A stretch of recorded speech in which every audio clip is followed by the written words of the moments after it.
হঠাৎ দেখা, কাছাকাছি আসা আর আজীবন একসঙ্গে থাকাই কি আসলে ভালোবাসা? নাকি সমস্ত ভাঙা গড়া, ভালো খারাপ মিলন আর বিচ্ছেদের পরেও যে অপেক্ষা, যে আশা কখনো ফুরোয় না, তাই আসলে ভালোবাসা? কোনটা? আসলে ভালোবাসা কোনো অসাধারণ স্বর্গীয় আনন্দ নয়, বরং আমাদের রোজকার জীবনের সবচেয়ে ঘরোয়া, সবচেয়ে সাধারণ মুহূর্তগুলো একসাথে পথ চলতে চলতে একদিন ভালোবাসা হয়ে যায়। ভালোবাসা একটা অভ্যাস। তাই এমনই কিছু সাধারণ মুহূর্ত দিয়ে গড়া অসাধারণ ভালোবাসার গল্প শোনাবে আজ এখন গল্প। সোমালি সরকারের লেখা খুনসুটি গল্প অবলম্বনে জানি দেখা হবে। গল্প পাঠে সুমন, অভিনয়ে বরষা, অরিজিৎ, চৈতালি গোস্বামী, শুভদীপ, কৌশিক রায়, প্রদীপ্তা, রত্না মিত্র, অর্চিতা পোদ্দার, সোমনাথ, সৈকত এবং সুমন। গান গেয়েছে শোভনা এবং সৌরনীল। বিশেষ সহযোগিতা এবং স্ক্রিপ্টে নীল এবং রুচিরা। পোস্টার ডিজাইন করেছে Shubhadeep. Edit and music Phoenix Audioverse. সামগ্রিক পরিচালনাতে বরষা এবং সুমন। তাহলে শুরু হচ্ছে আজকের গল্প, জানি দেখা হবে।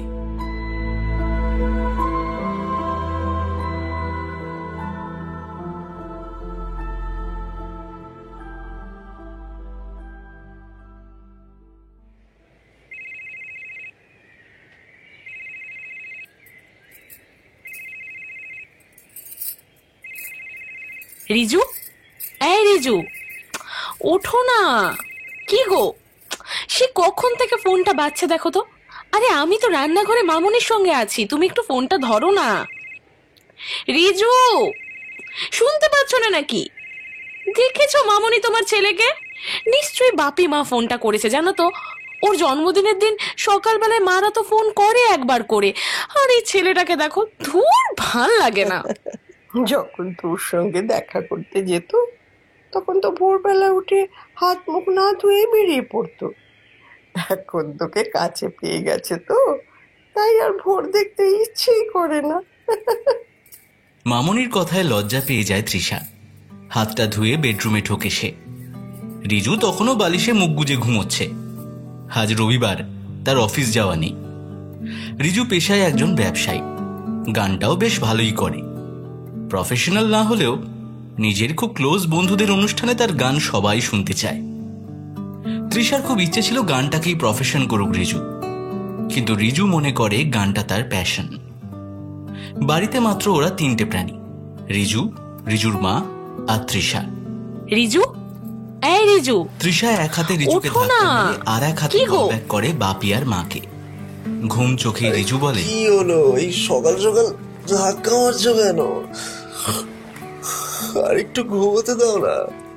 আরে মা বাপি ফোন করেছে তোমাকে জন্মদিনের উইশ করার জন্য। নাও ফোনটা ধরো না। কি গো? রিজু ঘুমিয়ে ঘুমিয়েই ফোনটা কানে নিয়ে বলে, হ্যাঁ হ্যালো, হ্যাঁ বলুন। তারপরে প্রণাম জানিয়ে আবার তৃষাকে ধরিয়ে দেয় ফোনটা। তৃষা বলে, হ্যাঁ মা বলো। আর বলো না, তোমার নবাব পুত্র জামাই এখনো ঘুম থেকেই ওঠেননি। আজ সানডে না, তাই 10টা অবধি ঘুমানোর প্ল্যান ওনার। ওদিকে দেখো, মামুনি সেই সকালবেলায় পুজো দিয়ে চলে এসেছে মন্দির থেকে। ওনার পছন্দের ব্রেকফাস্ট বানাচ্ছেন এখন। এই তো পায়েসটাও তো প্রায় হয়েই গেল। অথচ দেখো তোমার জামাইয়ের ঘুম থেকে ওঠার নাম নেই। উনি আরো ঘুমোবেন, আরো ঘুমোবেন। এত ঘুম কাতুরে মা, আমি কি বলবো, আমি আর পারি না এই লোকটাকে নিয়ে, জানো তো। কথা বলা শেষ হলে ফোনটা রেখে দেয় তৃষা। তারপর যেই ফিরে আসতে মুখ ঘোরায় অমনি হাতটা টেনে ধরে রিজু। জোর করে বিছানায় শুইয়ে চেপে ধরে বলে, কি খুঁজছো তুমি? সকাল সকাল তুই আমার পেছনে লাগছিস তাই না? কই, আমি আবার কি করলাম শুনি? কেন কেন জানিস না? তোকে আদর না করলে আমার ঘুম ভাঙে না। ন্যাকামি আর কাকে বলে? এই ওঠো তো। তবে রে, দাঁড়া দাঁড়া, দেখাচ্ছি তোকে, দাঁড়া। বলেই ঠোঁটের উপর ঠোঁট চেপে ধরে এক নিমেষে। ছাড়ো না, কি করছো বলো তো? মামুনি এসে পড়বে তো নাকি? আসুক মামুনি, আমি ছাড়ছি না। আজ আমি জন্মেছি, তাই আজকের দিনটা আমার। কি দুষ্টুমি হচ্ছে সকাল সকাল? হ্যাঁ, দুষ্টুমি করছি আমার বউয়ের সাথে, তাতে কার কি যায় আসে? রিজু ভুরু কুঁচকে বলল, তারপর তৃষাকে শক্ত করে জড়িয়ে ধরল নিজের বুকের মাঝে।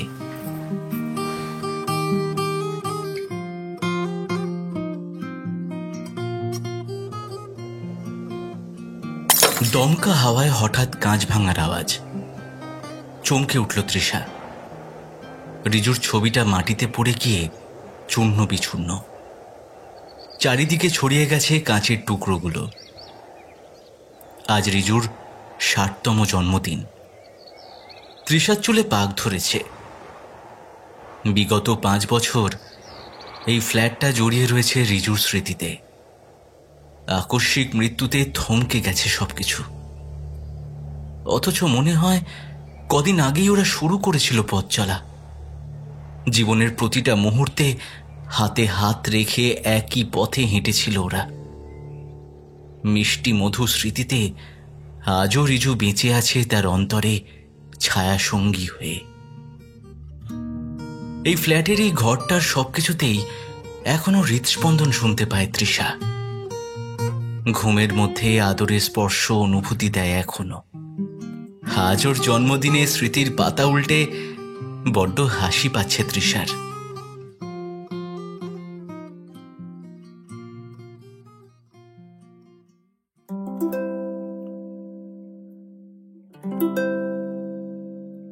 মাঝে মাঝে তব দেখা পাই, চিরদিন কেন পাই না।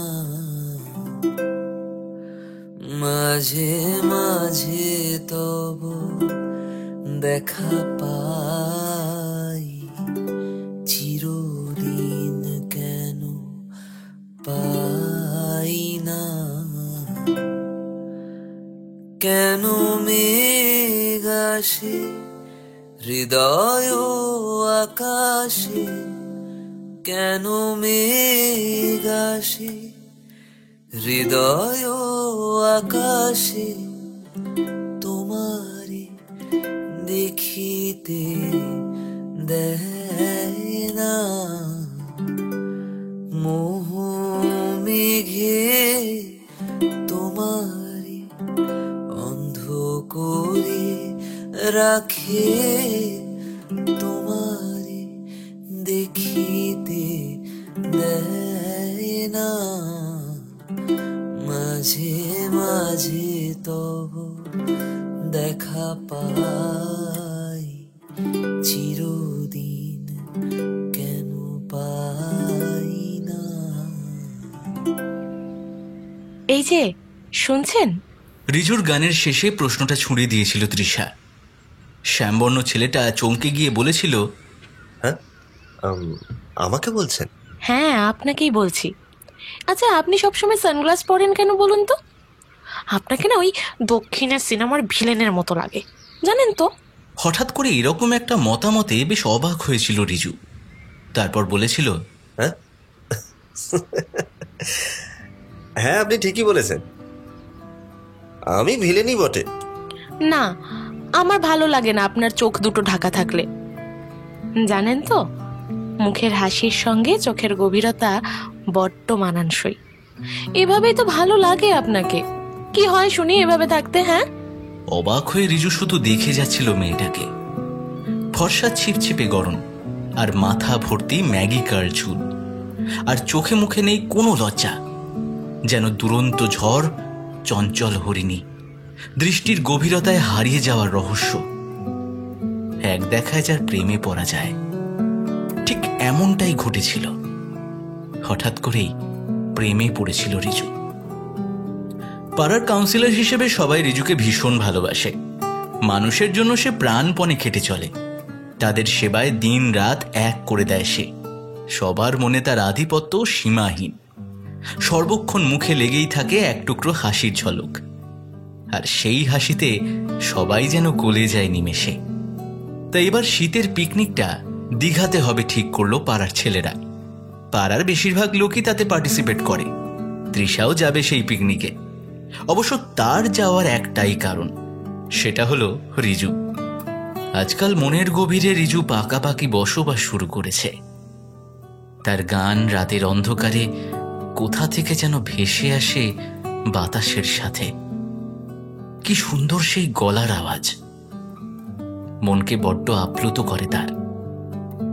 তৃষা ঠিক করে ফেলেছে, এবার যে করেই হোক ফোন নাম্বারটা জোগাড় করতে হবে রিজুর। রিজুর পিস্তুত বোন অন্বেষা তৃষার সঙ্গেই পড়ে এক কলেজে। পাড়ার মেয়ে হিসেবে তৃষার সঙ্গে ঘনিষ্ঠতাও তার আছে ভালোই। অতএব ওর কাছ থেকেই পাওয়া যাবে রিজুর নাম্বারটা। যেমন ভাবা তেমনই কাজ। কলেজে গিয়ে অন্বেষার কাছ থেকে রিজুর নাম্বারটা সে নিয়ে নেয়। পিকনিকের ঠিক আগের দিনই নাম্বারটা পায় তৃষা। সেদিনই সে SMS প্যাক ভরিয়েছে। রাত তখন প্রায় 10টা। একটা কবিতা লিখে পাঠায় রিজুকে। পথ বেঁধে দিল বন্ধনহীন গ্রন্থি, আমরা দুজন চলতি হাওয়ার পন্থী। SMSটা যাওয়ার প্রায় আধ ঘন্টা পর দেখল রিজু। তারপর 10 মিনিট বাদে রিপ্লাই এলো, রবীন্দ্রনাথ। ভালো। উত্তরটা দেখে তৃষার বড্ড রাগ হলো। কি রসকসহীন ছেলে রে বাবা! এত সুন্দর একটা কবিতার উত্তর কিনা শুধু ভালো। ভালো?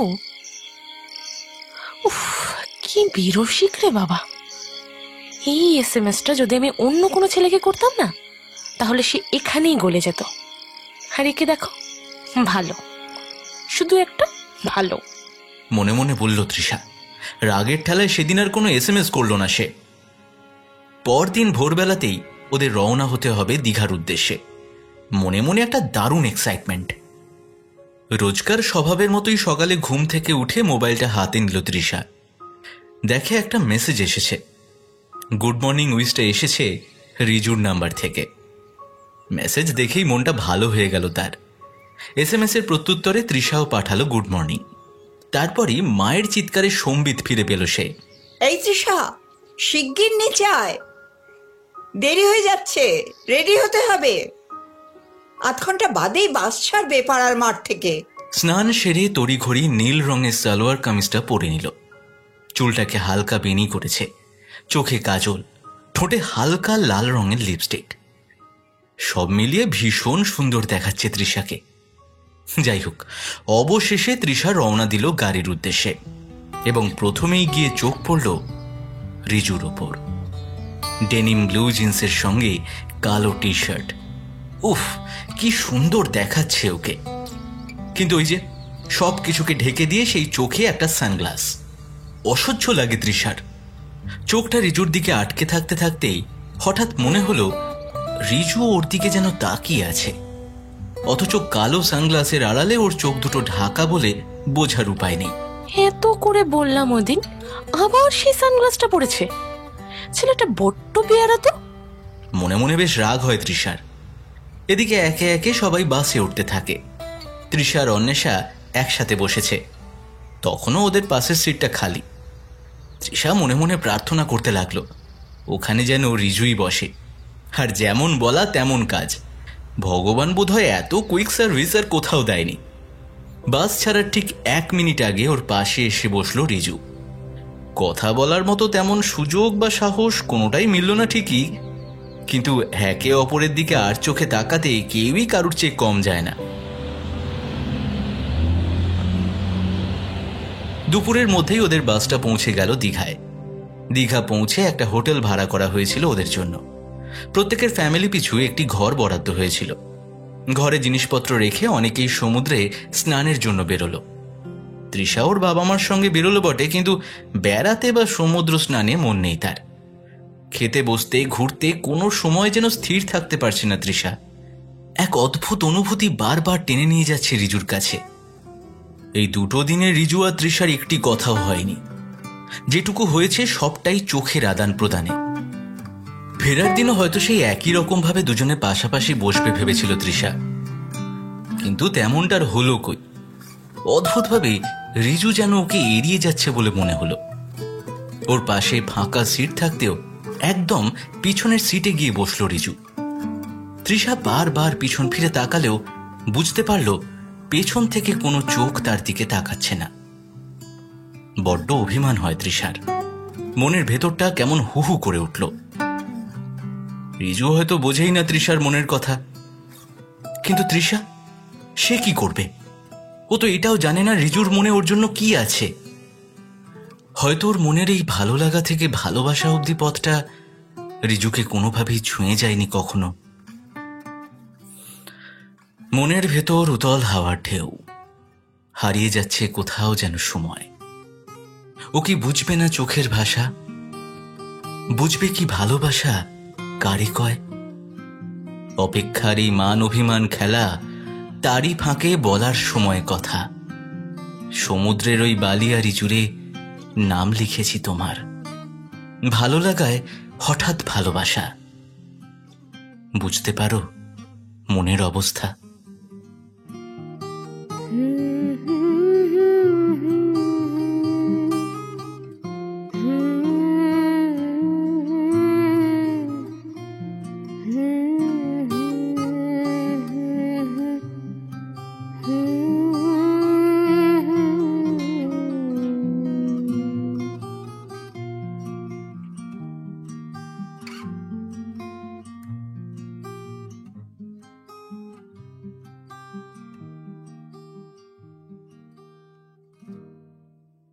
ধৈর্যের বাঁধ ভেঙে গেছে। তৃষার মনের সমস্ত জলস্রোত আজ উপচে পড়েছে সত্যিটা উজাড় করে দিতে। সারাদিন এই জলস্রোত একটু একটু করে ভরে ছাপিয়ে গেছে মনের নদী অববাহিকা। অবশেষে SMS-এ উত্তাল হয়েছে ঢেউ। বানভাসী চোখে লিখেছে উপন্যাস। ভালোবাসি, ভীষণ ভীষণ ভালোবাসি তোমায়। তোমার গানের স্রোতে বহন করেছিল ভালো লাগা। মন ছুঁয়েছিল এক অজানা অনুভূতি। ভেসে গিয়েছিলাম সুখের তাগিদে। সমুদ্রের ঢেউয়ের মতো ছুঁয়েছিলাম হৃদয়। পায়ে পা মিলিয়ে হেঁটেছিলাম জন্ম থেকে জন্মান্তর। তখন বুঝিনি এই ভালো লাগা জীবনের প্রথম ভালোবাসা এনেছে। বাস থেকে নেমে তুমি যখন অদৃশ্য হচ্ছিলে তোমার পথে ধীরে ধীরে, আমার মনে তখন দাবানল। তোমাকে পেছন থেকে ডাকার স্বর যেন নিমেষে হারিয়েছিলাম। গলার কাছে কুণ্ডুলি পাকিয়ে জমাট বেঁধেছিল প্রতিশ্রুতি। অনুভব হয়েছিল হৃৎপিণ্ডের স্তব্ধতা। নিঃশ্বাস হয়েছিল অবরুদ্ধ। বাতাসের শীতল অনুভূতি বলেছিল মৃত শরীরের প্রহসন। অনেক ভেবেছিলাম, সারা দিন ভেবেছিলাম। গোধূলির লাল রঙে যখন আকাশ খেলছিল সূর্যাস্তের হোলি, তখন চাঁদকে সাক্ষী রেখে নিস্তব্ধ রাত বলেছিল আমি বেঁচে আছি শুধু শুধু তোমার অপেক্ষায়। প্রথম ভালোবাসা, প্রথম প্রেম এসেছে অন্তরে। হৃদয়ের গভীরতায় শয়নে স্বপনে গড়ে তুলেছে এক চিলতে ঘর, আমার আর তোমার। যদি বুঝতে, তবে এ ঘরে আসতো সূর্যের প্রথম কিরণ তোমার হাসির কাকলিতে। পারবে কি, পারবে কি চিরবন্ধনে আবারও আমাকে বাঁচিয়ে তুলতে? ঠান্ডা হাওয়ায় চোখ বন্ধ হয়েছিল আবেগে। জানলার কপাটগুলো তখন বেহিসেবি তাণ্ডবে ফিরিয়ে এনেছে বাস্তব। বুকের মধ্যে রিজুর ভেঙে যাওয়া ছবিটার কাছে হাত কেটে রক্ত ঝরছে তখন। আরে আরে এ কি? আরে আরে কি করো না তুমি? আরে দেখে শুনে করবে তো। তোমাকে কতবার আমি বারণ করেছি, ছুরিতে কেন তুমি সবজি কাটতে যাও বলো তো? ইস, কতটা কেটে গেছে। ব্যান্ডেডটা কোথায় গেল? এই তো পেয়েছি ব্যান্ডেডটা। বিরক্ত হয়ে বলে উঠল রিজু। তৃষাকে ঘরে বসিয়ে যত্ন করে পরিষ্কার করে দিল ক্ষতস্থান। তারপর ব্যান্ডেড লাগিয়ে বলল, এই শোনো, আজ মা নেই যখন আমি রান্না করব। কি? না, কোনো কথা আমি শুনবো না। ও বাবা, রান্না আর তুমি? তাহলেই হয়েছে, মামুনির রান্নাঘর আজকে শেষ। Don't under estimate the power of a common man. আমিও অনেক কিছু রান্না করতে পারি। ও বাবা, তাই নাকি? হ্যাঁ, তাই তাহলে তো কি? তা আমি তো এতদিনে একবারও তোমার রান্নাঘরে ঢুকতে দেখলাম না গো। তা কি কি রান্না পারো শুনি শুনি শুনি শুনি। কেন? ইয়ে, হ্যাঁ, ম্যাগি। বুক ফুলিয়ে বলল রিজু। আর আর আবার কি? ম্যাগি, ম্যাগি আর ম্যাগি। সত্যি সেদিন ম্যাগি খেয়েই কাটিয়েছিল ওরা। তৃষাকে রান্নাঘরে ঢুকতে দেয়নি রিজু। দিদিমণি, দিদিমণি, এই বলছি আপনার ম্যাগিটা রেডি হয়ে গেছে, তা ঘরে কি দিয়ে যাব? আচমকা কণ্ঠস্বরে চমকে ওঠে তৃষা। আজ 5 বছর হয়ে গেল এই অনাথ আশ্রমের ইনচার্জও। সারাদিন বাচ্চাদের মধ্যে কেটে যায় সময়। তৃষার মেয়ে উত্তরা থাকে বিদেশে। আজ বছর 2 হলো ওর বিবাহিত জীবন। রিজু মারা যাওয়ার 2 বছর পর মেয়ের বিয়ে দিয়েছিল তৃষা। আফসোসটা ওখানেই ছিল ওর। আরে আরে আরে, সাবধানে ডাক্তার চলতে বলেছে এখন। তোমাকে কতবার আমি বলবো বলো তো, এখন মেয়েদেরকে খুব সাবধানে থাকতে হয়। তুমি কবে আমার কথা শুনবে বলো তো তৃষা? এত চিন্তা করো না তো, তোমার ছেলে তোমার মতোই ভালো। ও ঠিক সাবধানে আসবে আমাদের কাছে। ছেলে না, আমাদের মেয়ে হবে। আর কি জানো, আমি না একটা নামও ঠিক করে ফেলেছি। আমি ওর নাম দেব উত্তরা। আর জানো, ও আমার নয়নের মণি হবে। আনন্দে আপ্লুত হয়ে বলল রিজু। হঠাৎ ফোনের শব্দে সম্বিত ফেরে তৃষার। উত্তরার ফোন এসেছে। আজকের দিনটা পুরোটাই মার সাথে কথা বলে কাটায় উত্তরা। বাবার জন্মদিন আর মৃত্যুদিন একই সাথে ধাক্কা দিয়েছিল ওকে। বাবাই, একটু দেখে পার হও, প্রচুর গাড়ি রাস্তায়। উত্তরা চেঁচিয়ে বলে উঠেছিল। উত্তরার কথায় রিজু বলেছিল, আরে ঠিক পার হয়ে যাব, তুই চিন্তা করিস না মা। রিজুরা রাস্তা পার করা হয়ে ওঠেনি। সেদিন আকস্মিক একটা গাড়ির ধাক্কায় রক্তাক্ত হয়েছিল জন্মদিনের জামাটা। মেয়ের সাথে পুজো দিতে গিয়েছিল মন্দিরে। তৃষাই তো পাঠিয়েছিল তাকে। বিকেলের আনন্দ উৎসবটা শোকের উৎসবে ছেয়েছিল নিমেষে। সবকিছুই আজ ধুলো মাখা স্মৃতিতে, মনের গভীরে স্তূপাকৃত। তবু মনে হয় প্রপোজটা কত সুন্দর ছিল রিজুর, ঠিক ওর গানের মতোই। প্রায় আধ ঘন্টা বাদে আসলো উত্তর। সত্যিই ভালোবাসিস আমাকে? আমার মতো এরকম একটা ছেলেকে কি দেখে ভালোবাসলি? যদি জানতাম কেন ভালোবাসি, তাহলে হয়তো ভালোবাসতে পারতাম না। কারণ ভালোবাসার কোনো কারণ হয় না, এমনি হয়ে যায় সবকিছু। বেশ, তা কাল একবার দেখা করতে পারবি? দেখা? হ্যাঁ ঠিক আছে, কোথায় যাবে বলো? কোথায় আবার? আমার বাড়িতে চলে আয়, ভয় নেই, কিচ্ছু করবো না। তোমার এই কথাগুলোর জন্যই না তোমাকে আমার এত ভালো লাগে, জানো? জানি না তোমার এইভাবে বলার মধ্যে কি যে মধু আছে, আমি না গলে যাই পুরো।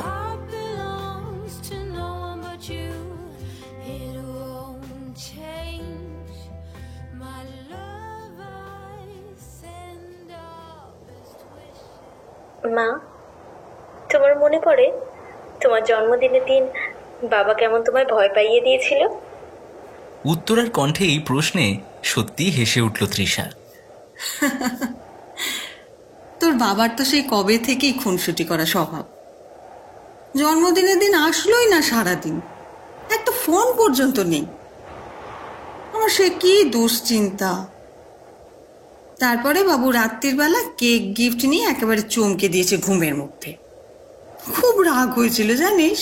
সে আর বলতে। আর সব থেকে বেশি রাগ হয়েছিল যখন তুমি জেনেছিলে যে এই কারসাজির সঙ্গে আমিও যুক্ত। উত্তরা এক মুখ হাসিতে বলে উঠল, আজ সেদিনের কথা আবার মনে পড়ছে, সেই প্রথম বাড়ি যাওয়া।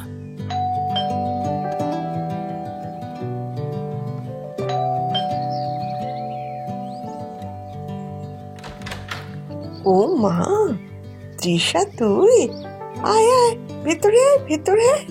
মাধুরী দেবী বললেন, জেঠিমা, রিজুদা বাড়ি আছে গো, একটু দরকার ছিল। হ্যাঁ হ্যাঁ, ওর ঘরেই তো আছে, ভেতরে যা।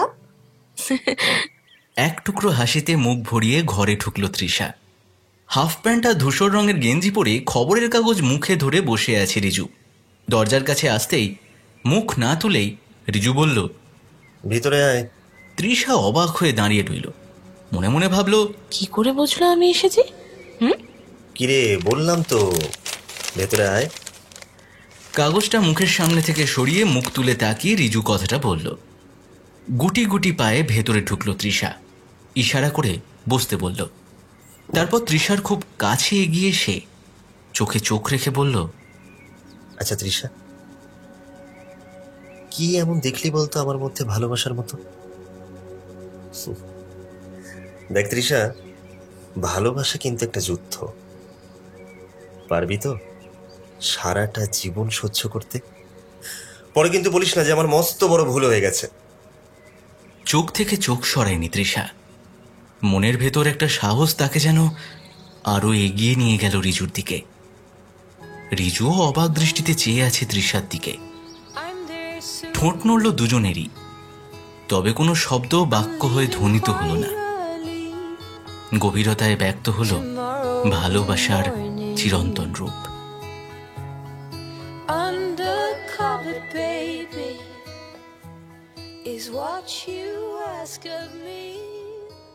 দিদিমণি, দিদিমণি, এই বলছি অমিয় বাবু এসেছেন, দেখে দেবো?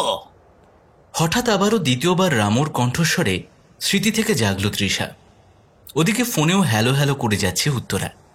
ফোনটা কানে নিয়ে তৃষা বলল, এখন রাখো একটু, পরে ফোন করো। অনেকক্ষণ তুমি চুপ করে আছো, সব ঠিক আছে তো? হ্যাঁ ঠিক আছে, কোনো চিন্তা নেই। চশমাটা ভালো করে এঁটে অমিয় বাবুর দিকে তাকিয়ে তৃষা বলল, আশ্রমের বার্ষিক প্রোগ্রামের ব্যাপারে ডিএম এর কাছে চিঠি পাঠানো হয়েছে? অমিয় বাবু বললেন, হ্যাঁ ম্যাডাম, পাঠানো হয়েছে। আজ স্যারের জন্মদিন এবং মৃত্যুবার্ষিকীও। আশ্রমের সমস্ত ছেলেমেয়েরা যেন নতুন জামা কাপড় পায়। সব ব্যবস্থাই হয়ে গেছে ম্যাডাম, আপনি কোনো চিন্তা করবেন না। বলছি, একটা অনুরোধ আছে আপনার কাছে। তৃষা জিজ্ঞাসা দৃষ্টিতে তাকায় অমিয় বাবুর দিকে। এবারের মিউনিসিপ্যালিটি ভোটে আপনি যদি দাঁড়ান ম্যাডাম, পাড়ার সবাই চাইছে আপনাকে।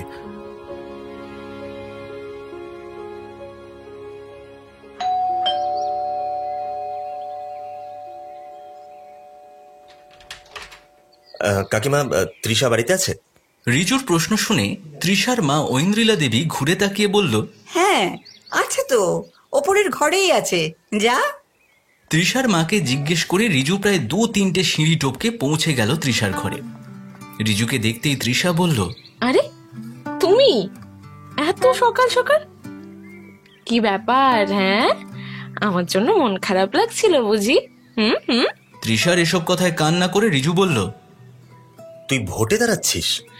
হ্যাঁ, কলেজ থেকে তো দাঁড়াতে বললো আমাকে। ওটা তো শুধু কলেজ ক্যাম্পাসে, আমি হ্যাঁ বলে দিয়েছি। আমাকে একবার জিজ্ঞেস করার প্রয়োজন মনে করলি না তুই? একটু রেগে গিয়ে বলল রিজু। আরে এইটুকুনি ব্যাপারে আবার তোমার পারমিশন নেওয়ার কি আছে? আমার নিজস্ব কোনো মতামত থাকতে পারে না বুঝি? হ্যাঁ নিশ্চয়ই থাকতে পারে, কিন্তু কিন্তু রাজনীতির ব্যাপারে তুই কতটুকু জানিস বলতো? দেখ তৃষা, তৃষা এসবের মধ্যে জড়িয়ে পড়িস না। তুই এসব সম্পর্কে কিচ্ছু জানিস না। তুই এক কাজ কর, তুই না করে দিয়ে। আমি না করতে পারবো না। সবার সামনে আমি শুধুমাত্র তোমার জন্য নিজেকে ছোট করতে পারবো না। I am sorry. আমি যখন বলেছি তুই ভোটে দাঁড়াবি না, তখন তুই ভোটে দাঁড়াবি না, এটাই আমার শেষ কথা। একটা কথা বলো তো রিজুদা, সত্যি করে বলবে কিন্তু, হ্যাঁ? আচ্ছা, আমি এই যে ভোটে দাঁড়াচ্ছি, এটা তোমার সমস্যা, নাকি তোমার পার্টির অপোজিট পার্টির হয়ে দাঁড়াচ্ছি বলে সেটা সমস্যা? দেখ তৃষা, তুই করিস না, এই রাস্তাটা ভালো নয় তোর জন্য। আমি সেই জন্যই তোকে বারণ করছি। প্লিজ তৃষা, আমার কথাটা একটু বোঝার চেষ্টা কর। দেখো, আমি না তোমাকে একটা স্ট্রেট কাট কথা বলে দিই, হ্যাঁ? আমি আমার পার্সোনাল ম্যাটারে তোমাকে নাক গলানোর অনুমতি দিতে চাই না। আশা করি কথাটা ভালো মতন বুঝতে পেরেছো। ও, এই তাহলে তোর ভালোবাসা? এখানে ভালোবাসার কথা আসছে কোত্থেকে? তুমি তুমি আজকে এই জিনিসটার জন্য আমার ভালোবাসাকে সন্দেহ করছো? একটা একটা বাইরের সমস্যাকে আমাদের সম্পর্কের মধ্যে টেনে আনছো তুমি। আচ্ছা আচ্ছা, তাহলে এটাই দাঁড়াচ্ছে যে আমি তোমাকে ভালোবাসি মানে তোমার সব কিছু আমাকে মেনে নিতে হবে, তাই তো? এত এত ইগো তোমার, হ্যাঁ? তোমার যদি মনে হয় যে আমার ভালোবাসায় কোনো খাদ আছে, বা তোমার ওই রাজনৈতিক কারণে যদি তোমার মনে হয় যে আমাদের সম্পর্কের ভিত নষ্ট হয়ে যাবে, তাহলে তাহলে আমি মনে করি যে এরকম সম্পর্ক রাখার কোনো প্রয়োজন নেই। কি এত বড় কথাটা তুই বলতে পারলি? ঠিক আছে ঠিক আছে, আমি আর আসবো না তোর কাছে।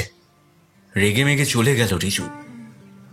ইগোর প্রবলেমে দুজনেই বিচ্ছিন্ন হলো দুজনার থেকে। Madam madam madam madam madam কিছু বলছেন না যে? আপনি কি সম্মতি জানাচ্ছেন ভোটে দাঁড়ানোয়? অমিয়বাবুর কথাতে অতীত থেকে এক ঝটকায় ফিরে এলো তৃষা। না অমিয়বাবু, আমাকে ক্ষমা করবেন। মানুষের সেবা করার জন্য কোনো তকমার প্রয়োজন নেই আমার। ছোটদের মধ্যেই বেশ ভালো আছি। ক্ষমাপূর্বক সুরে বলল তৃষা। অমিয়বাবু চলে গেলে পেপার ওয়েটটা নাড়াচাড়া করতে লাগলো তৃষা। টেবিলের সম্মুখে রিজুর ছবিটায় এক অদ্ভুত হাসির রেশ। তৃষার সিদ্ধান্তে যেন সম্মতি জানাচ্ছে সেও। একটা শীতল হাওয়া এসে স্পর্শ করল তৃষার মুখে। চেয়ারে গা এলিয়ে দিয়ে সুদূর আকাশে দুনয়ন ছড়িয়ে দিল সে। আনমনে গাল বেয়ে গড়িয়ে এলো দু ফোঁটা চোখের জল। তোমার জন্য নাকি পাত্রী দেখা চলছে? আচমকা তৃষার কণ্ঠস্বরে চমকে উঠল রিজু। একি তুমি? তোমার আমার ব্যাপারে ভাবারই বা কি আছে বলো তো? তোমার কাছে তো আমার ভালোবাসার কোনো মূল্যই নেই। হ্যাঁ, মা চাইছে এবার আমি বিয়েটা করে নিই, ব্যাস এইটুকুনি। আর তাছাড়া তোমারও তো রাজনীতি করতে আর কোনো বাধাই থাকবে না। আমি তো সবসময় তোমাকে বাধা দিই, আর আমার মতো একটা ইগো সম্মত ছেলেকে তোমাকে আর সহ্য করতে হবে না। একটু করুণ হাসি হেসেই বলল রিজু। তৃষার চোখের দিকে তাকালো না সে। তৃষার চোখ বেয়ে তখন নোনা জল। সত্যি অনেক বাজে কথা বলে ফেলেছে সে, কিন্তু সে তো ইলেকশন আর লড়েনি। রিজুর কথার থেকে গুরুত্বপূর্ণ তার কাছে আর যে সত্যি কিচ্ছু নেই। তবু সেদিন কেন যে এত জেদ চেপেছিল। প্রায় 15 দিনের চেষ্টায় আজ যখন রিজুর সামনে এসে দাঁড়ালো সে, তখন রিজু একবারও জিজ্ঞেস করলো না তাকে সে কেমন আছে। অভিমানে মুখ ফুটে তৃষা বলল, ভালো তো, খুব ভালো। যাও না তাহলে, তাড়াতাড়ি বিয়েটা সেরে নাও, যাও। এত তাড়া তোমার? এই কথাটা বলে তৃষা পিছন ফিরতেই রিজু হাতটা চেপে ধরল। হ্যাঁচকা টানে নিজের বুকের কাছে নিয়ে এসে বলল, নিজেকে খুব মহান ভাবিস তাই না? যে কথাটা তুই বললি এক্ষুনি, সেই কথাটা আমার চোখে চোখ রেখে একবার বল দেখি। রিজুর কথায় মাথা নিচু করে রইল তৃষা। চোখ তখন কানায় কানায় ভর্তি, বুকে তখন হৃদস্পন্দনে দ্রুত ওঠানামা। ঠোঁট দুটো ঈষৎ কেঁপে উঠছে ধীরে ধীরে। সারা শরীর বেয়ে এক শীতল শিহরণ তাকে বাকরুদ্ধ করে তুলেছে। এমতো অবস্থায় রিজুর এক ধমকে চোখের জল বাঁধন ছেড়েছে তৃষার। সজল চোখে যখন চোখ পড়েছে রিজু হো হো করে হেসে ফেলেছে। ওর এই অতর্কিত হাসিতে প্রচন্ড রেগে তৃষা যখন নিজেকে ছাড়াতে গিয়েছে রিজুর বন্ধন থেকে, তখন আরো শক্ত করে বুকের মাঝে জড়িয়ে ধরে ওর চোখের পাতা থেকে রিজু শুষে নিয়েছে নোনা জল। তারপর বলেছে, তোর জায়গাটা কোথায় জানিস? দেখ, বুকের এই বাঁ দিকটায়। কান পেতে শোন, এখনো কিরকম ফোঁপাচ্ছে সেই জায়গাটা। তোর হৃদস্পন্দনটা যে এইখানে তৃষা, এটা যদি বন্ধ হয়ে যায় আমি বাঁচবো কি করে বলতো? এই তৃষা, তৃষা তুই এত বোকা কেন বলতো? হ্যাঁ, হয়তো এই কাঠখোট্টা ছেলেটা কোনোদিন তোকে বলেনি যে সে তোকে ভালোবাসে, কিন্তু এই 15টা দিন সে নিঃশ্বাস পর্যন্ত নিতে ভুলে গেছিল তৃষা, আর শুধুমাত্র তোর জন্য। কপালের ওপরে আলতো ঠোঁটের ছোঁয়া দিয়ে বুকের মধ্যে শক্ত করে জড়িয়ে ধরল রিজু তৃষাকে। তখনও তৃষা ফুঁপিয়ে ফুঁপিয়ে কেঁদে চলেছে। 15 দিনের বুকের মধ্যে চেপে থাকা যন্ত্রণা রিজুর স্পর্শে আজ বাঁধ ভেঙেছে। মাথাটা বুকের ওপর থেকে সরিয়ে দুগালে হাত দিয়ে ধরে চোখের দৃষ্টিতে চোখ নিবদ্ধ করে। এক নিমেষে রিজু স্পর্শ করল ঠোঁট। দুটো বিচ্ছিন্ন মন ঠোঁটের স্পর্শে বিগলিত তরলের ন্যায় আত্মসমর্পণ করল।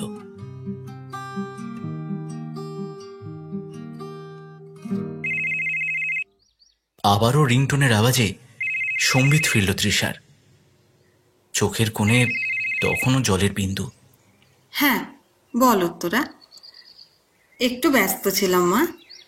আমি জানি মা, তুমি বাবার কথা ভাবছিলে। আসলে বাবা তো এমনই ছিল বলো, তোমার ছায়া সঙ্গী। এখনো তাই আছে। টেবিলের ওপরে রাখা ছবিটা এক দৃষ্টে শুনছে আমাদের কথা। ধরা গলায় বলল তৃষা, মা তুমি কাঁদছো, বাবা কিন্তু দেখছে তোমায়, ভীষণ রাগ করবে। তুমি জানো না, বাবা তোমার চোখের জল দেখলে পাগল হয়ে যায়। আরে তৃষা, তোমার চোখে জল কেন? কি হয়েছে তোমার? কেউ কিছু বলেছে তাই তো? মামনি কিছু বলেছে? মামনি, মামনি, নাকি তোমার শরীর খারাপ করছে? এইভাবে কাঁদছো কেন তুমি? মামনি, মামনি, মামনি, কি হয়েছে তৃষার? এইভাবে চোখ দিয়ে জল গড়াচ্ছে কেন ওর? রিজুর চিৎকারে হন্তদন্ত হয়ে ঠাকুর ঘর থেকে বেরিয়ে আসে মামনি। রান্নাঘরে ঢুকে হো হো করে হেসে ওঠেন উনি। মামনির মুখে হাসি দেখে তৃষাও ঠিক করে হেসে ফেলে। দুজনের হাসি মুখ দেখে ভীষণ রেগে যায় রিজু। রিজুর মুখ দেখে মামনি বলে, চোখের দিকে তাকিয়ে আছিস কি গাধা? হাতের দিকে তাকিয়ে দেখ, তৃষা তো পেঁয়াজ কাটছে। মামনির কথায় ভেবা চাকা খেয়ে গেল রিজু। একটু লজ্জা পেয়ে রাগে গজগজ করতে করতে নিজের ঘরে ঢুকে গেল। মামনি আর তৃষা হো হো করে হেসে উঠল। এ কি মা, হাসছো কেন? কি হয়েছে আমাকে বলো না। আরে কিছু না, পুরোনো একটা কথায় হঠাৎ করে হারিয়ে ফেলেছিলাম নিজেকে। বাবার সাথে অনেক স্মৃতিতে তুমি আবদ্ধ, তাই না? উত্তরার কথাতে একটা দীর্ঘশ্বাস ফেলল তৃষা। সামনে সুদূর কুয়াশা স্মিত হাসি মুখে দুহাত বাড়িয়ে রয়েছে একটা আবছায়া। ধীর পায়ে এগিয়ে চলেছে তৃষা। শীতল হৃৎস্পন্দন ক্রমান্বয়ে ভারী করছে শরীর।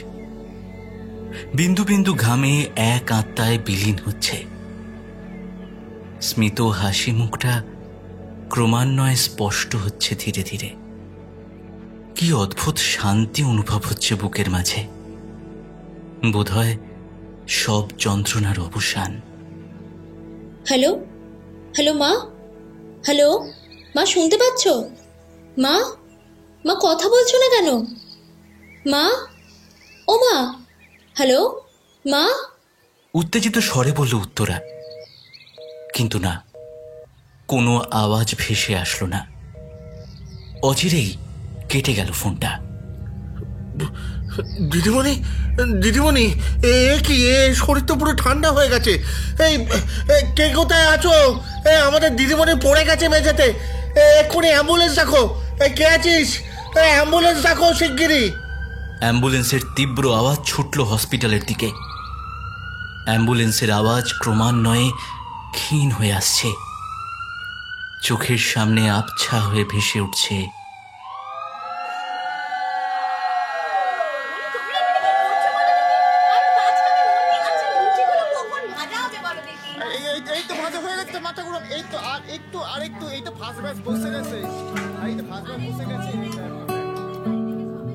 তৃষার বান্ধবীরা মিলে চেপে ধরল রিজুকে, আর চোখে তাকালো রিজু। রিজু গান ধরল।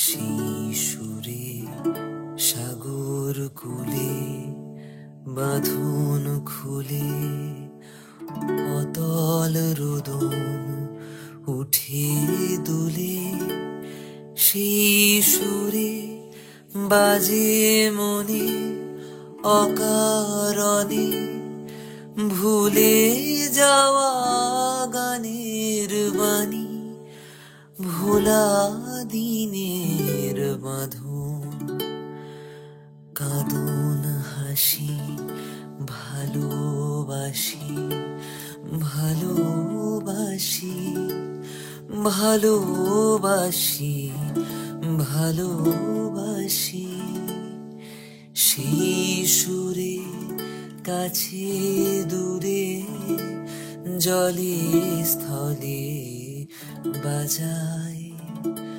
বাজায় বাঁশি, ভালোবাসি ভালোবাসি ভালোবাসি ভালোবাসি। কাল রাত্রি পেরিয়ে আজ ফুলশয্যা। আকাশে পূর্ণিমার চাঁদ চারিদিকে আলোকিত করছে। রিজুর বুকে মাথা রেখে আকাশ দেখছে তৃষা। হাতটা শক্ত করে ধরে বুকের মধ্যে জড়িয়ে রেখেছে রিজু তৃষাকে। ওই শুনছো? কি গো? আবেগ জড়িত কণ্ঠে বলল তৃষা। বলো। আচ্ছা, তুমি কোনোদিন স্বপ্ন দেখেছো? দেখেছি তো, তোমার চোখে ভীষণ গভীর সে। আমি যতই এগিয়েছি ততই ডুবেছি গভীরে, আর আর হারিয়ে ফেলেছি নিজেকে। আরো কাছে এসো তৃষা, আরো কাছে এসো। এই তো আসছি তোমার কাছে।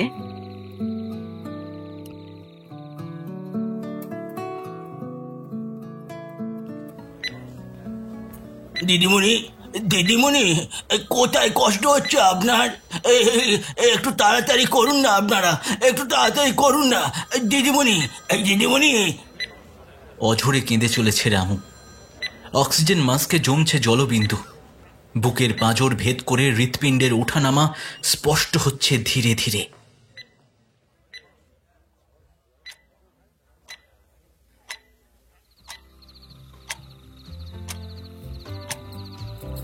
তোমার হৃদস্পন্দন শুনতে পাচ্ছি আমি তৃষা।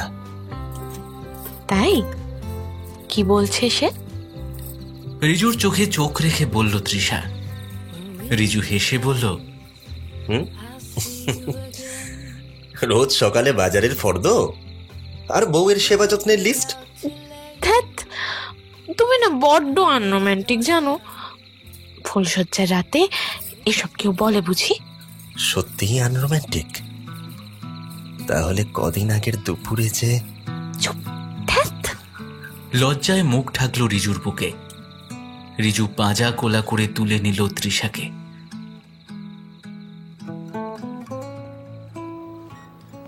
আস্তে করে তুলুন স্ট্রেচারে, এখনই আইসিইউতে দিতে হবে রোগীকে। পালস রেট কমেই চলেছে, ম্যাসিভ হার্ট অ্যাটাক বললেন ডক্টর বসু। উনি এতদিন দেখছেন তৃষাকে। বিভিন্ন মেশিনে ভর্তি হলো তৃষার শরীর। খবর গেল উত্তরার কাছে। এখনো জ্ঞান ফেরেনি তৃষার। মনিটরে আলতো ওঠানামা হার্টবিটের। একদিন বাদে উত্তরা পৌঁছেছে কলকাতাতে। কাঁচের ঘরে মাকে দেখে তার চোখের জল বাঁধ মানছে না। বাবাকে হারিয়েছে সে বহু আগে। মা তার নিত্য কথা বলার সঙ্গী ছিল, সেও যদি এইভাবে তাকে একা রেখে চলে যায়। ভেঙে পড়ল উত্তরা। ডাক্তার বসুকে জিজ্ঞেস করলো, স্যার স্যার মা মা ঠিক হয়ে যাবে তো? দেখো মা, শুধু বলবো মনকে শক্ত করো, চান্স খুব কম। আসলে ওষুধের রেসপন্স করছেন না উনি, মনে মনে হয়তো উনি আর চাইছেন না বেঁচে থাকতে। আমি আমার চেষ্টা ত্রুটি রাখবো না, এখন সবই ভগবানের ইচ্ছে। ডাক্তারের কথা শুনে আরো উদাস হয়ে গেল উত্তরা। মনে মনে ভাবল, বাবা বুঝি আর রাখতে চায় না মাকে দূরে। আসলে এতটাই তো ওতপ্রোতভাবে জড়িত ছিল ওরা। কিরে, মা কোথায়? উত্তরাকে জিজ্ঞেস করলো রিজু। দিদার খুব শরীর খারাপ, তাই এই দুদিন মা ও বাড়িতে থাকবে। আচ্ছা, দিদার শরীর খারাপ তো দিদাকে এখানে নিয়ে আসলেই তো হয়। তোর মার আবার ও বাড়ি যাওয়ার কি দরকার? বাড়িটা বড্ড ফাঁকা ফাঁকা লাগে। বাবার কথা শুনে উত্তরা হেসে কুটি কুটি বলল, এখনো এক বেলাও হয়নি বাবা, তার মধ্যেই তুমি মাকে মিস করতে লেগেছো? আরে না না, মিস করবো কেন? একটু অসুবিধে হয় তো। কোথায় কি আছে আমার যে জানা নেই। উত্তরার প্রশ্নের উত্তর দিয়ে বেরিয়ে গেল রিজু। আধ ঘন্টা বাদে দিদা মাকে নিয়ে ফিরে এলো বাপি। উত্তরা হেসেই বাঁচে না এইসব দেখে। চোখে জল আর মুখে হাসি দেখে রামু কাকা উত্তরাকে বলল, ব্যাপার মামনি, তুমি হাসছো যে? মাকে ছেড়ে বাবা এক দণ্ডও থাকতে পারতো না। আজ বোধহয় একটা দীর্ঘ নিঃশ্বাস বেরিয়ে এলো উত্তরার বুক থেকে।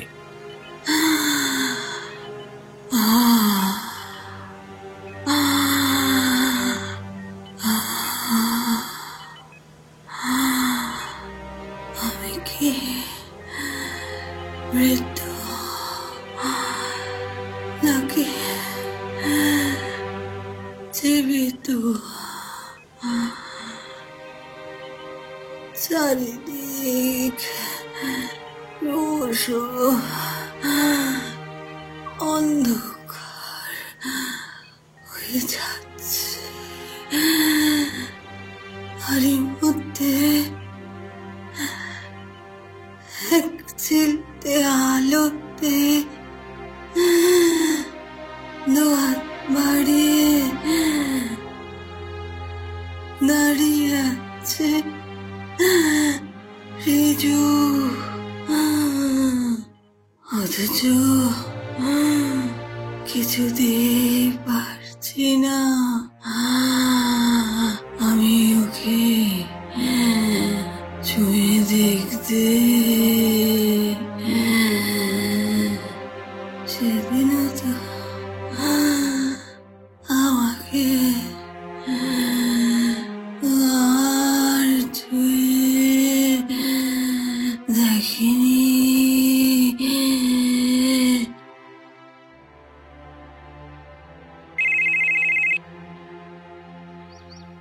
রিংটোনটা বাজতেই রান্নাঘর থেকে ছুটে আসলো তৃষা। হ্যালো, কে? উত্তরা? আচ্ছা, তোদের পুজো দেওয়া হয়ে গেছে? আসার সময় কেকটা নিয়ে আসিস বাবু। কি হলো? কি রে, কথা বলছিস না যে? কি হয়েছে উত্তরা? তুই কাঁদছিস কেন? কি রে, চুপ করে থাকিস না, বল। বাবা ঠিক আছে তো?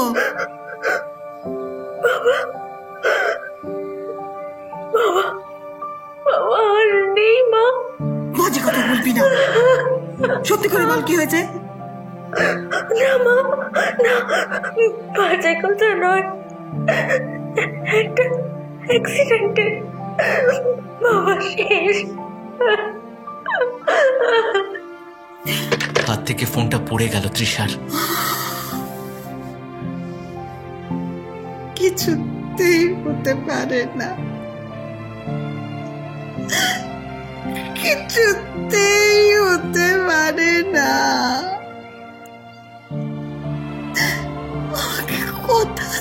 ছিল,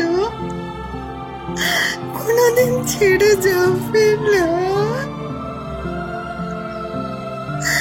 মেয়ের বিয়ে দিয়ে আমরা সব জায়গায় ঘুরে বেড়াবো, আবার ফিরে যাব ভালোবাসার দিনগুলোতে। মামনি চলে যাবার পর হয়তো ছিল বট গাছ। বিকেলে বাড়ি পৌঁছলো নিথর শরীর। ঘরে রিজুর ছবিটা বুকে আগলে রেখেছে তৃষা। চোখে আজ মরুভূমি, বাকরুদ্ধ নয়নে আকাশে দেখছে সূর্যাস্তের শেষ রং। অন্ধকার নেমে মুছেছে সিঁদুর রং আকাশ, আর চাঁদের আলোয় শুভ্র বসন পরিধান করেছে সে। আমার প্রাণের পরে চলে গেল কে, বসন্তের বাতাস টুকুর মতো সে যে ছুঁয়ে গেল, নুয়ে গেল রে। ফুল ফুটিয়ে গেল শত শত, সে চলে গেল বলে গেল না। সে কোথায় গেল ফিরে এলো না। সে যেতে যেতে চেয়ে গেল, কি যেন গেয়ে গেল। তাই আপন মনে বসে আছি কুসুম বনেতে, তাই আপন মনে বসে আছি কুসুম বনেতে। সে ঢেউয়ের মতন ভেসে গেছে চাঁদের আলোর দেশে গেছে,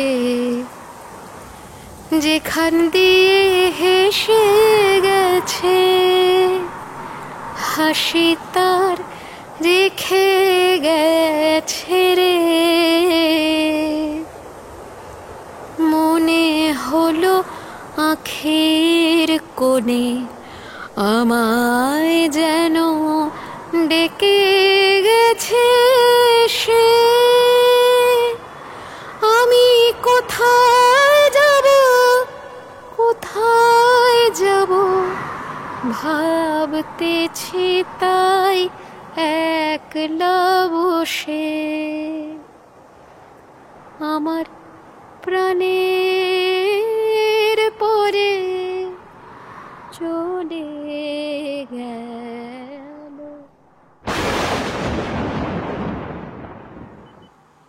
উত্তরা, ভেতরে এসো, তোমার মা। ডাক্তার বসু উত্তরাকে বলল, কি কি কি হয়েছে মায়ের? ভেতরে এসো, দেখা করো।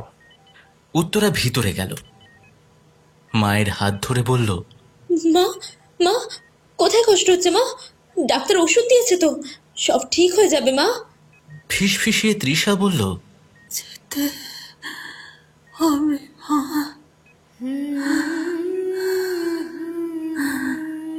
তোর বাবার হাতে গোড়া এই আশ্রমকে বাঁচিয়ে রাখিস সারা জীবন।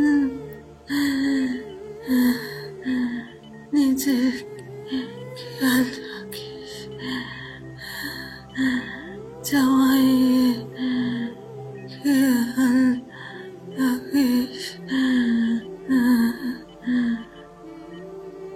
হয়নি হয়নি, আমি আবার ফিরবো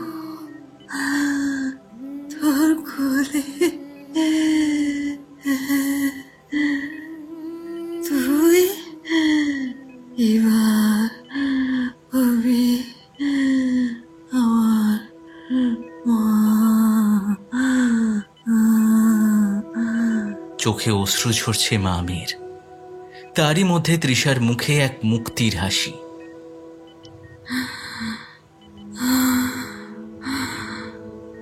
ওই দেখ, ওই দেখ তোর বাবা।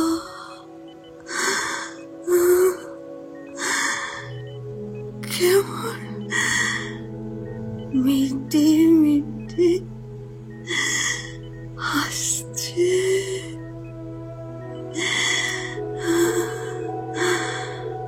আছে ওর বড্ড সুখ হচ্ছে।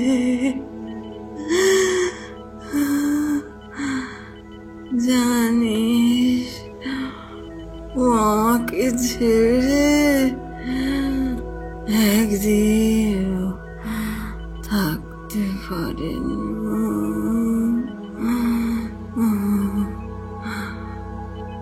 আজ 5টা বছর আমাকে ফেলে রেখেছে এখানে।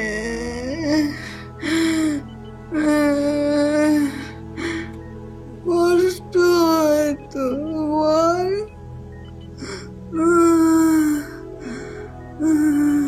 কি বলছো মা? ও মা, মা কোন দিকে তাকিয়ে আছো তুমি? আমার দিকে তাকাও। ও মা। উত্তরার গলা যেন থরে এলো। মা মুখটা জানলার দিকে ঘুরিয়ে নিয়েছে। একটা হাত উঁচু করে কি যেন ছুঁতে চেষ্টা করছে। অস্ফুট উচ্চারণে বলছে, আসছি আসছি।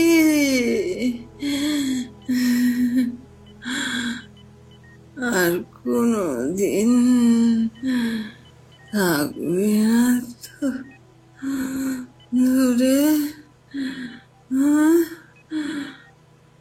আমি কাছে নেই বলে তো তুই বরফের চাদরে ঢাকা।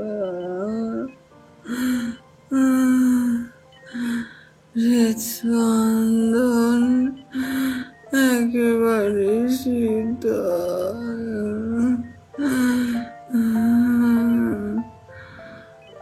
আমার তো শীতল সারা শরীরে বইছে আজ। একটু অপেক্ষা করো, আসছি। একটু অপেক্ষা করো, আসছি আসছি। ডক্টর, ডক্টর, শিগগির আসুন। মা যেন কেমন করছে। উত্তরার কথায় ডাক্তারবাবু ভিতরে এলেন। ভালো করে পরীক্ষা করে বললেন, সরি উত্তরা, উনি আর নেই। মায়ের মুখের দিকে তাকিয়ে কান্নায় ভেঙে পড়ে উত্তরা।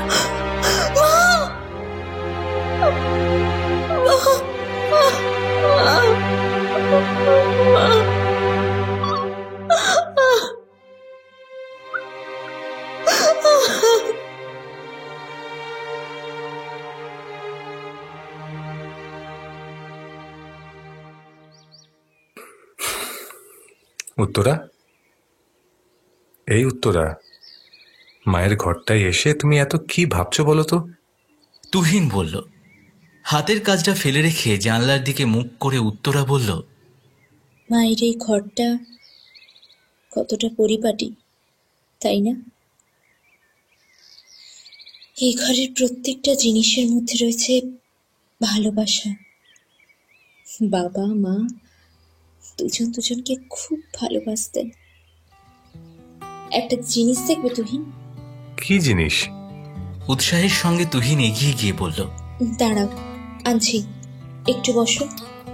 আলমারি খুলে একটা লাল রঙের ডায়েরি বের করে নিয়ে তুহিনের হাতে ধরিয়ে উত্তরা বলল, মার সারা জীবনের পুঁজি ভালোবাসা।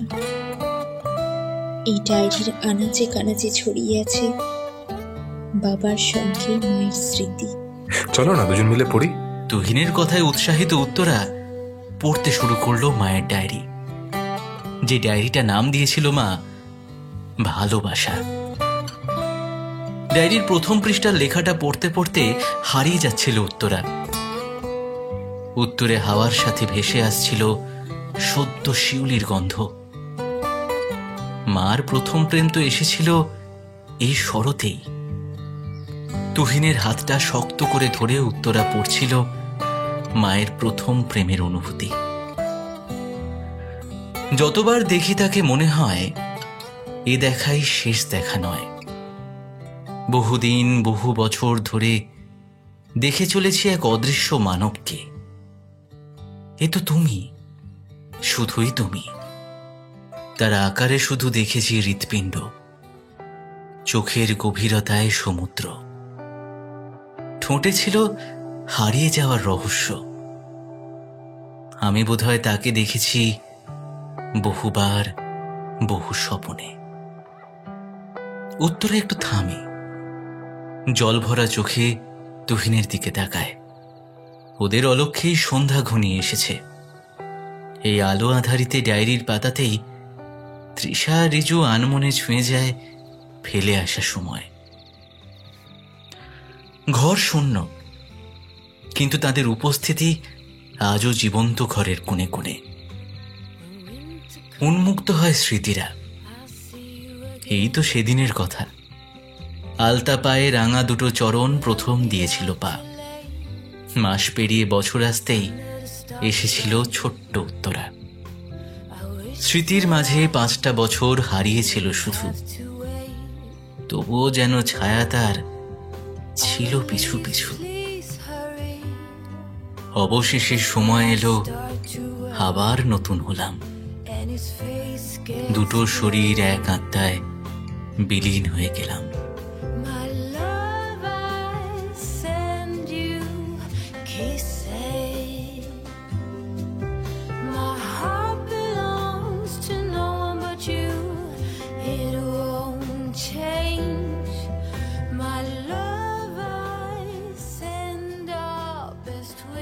গল্পটি আপনাদের কেমন লাগলো অবশ্যই কমেন্ট করে জানাবেন।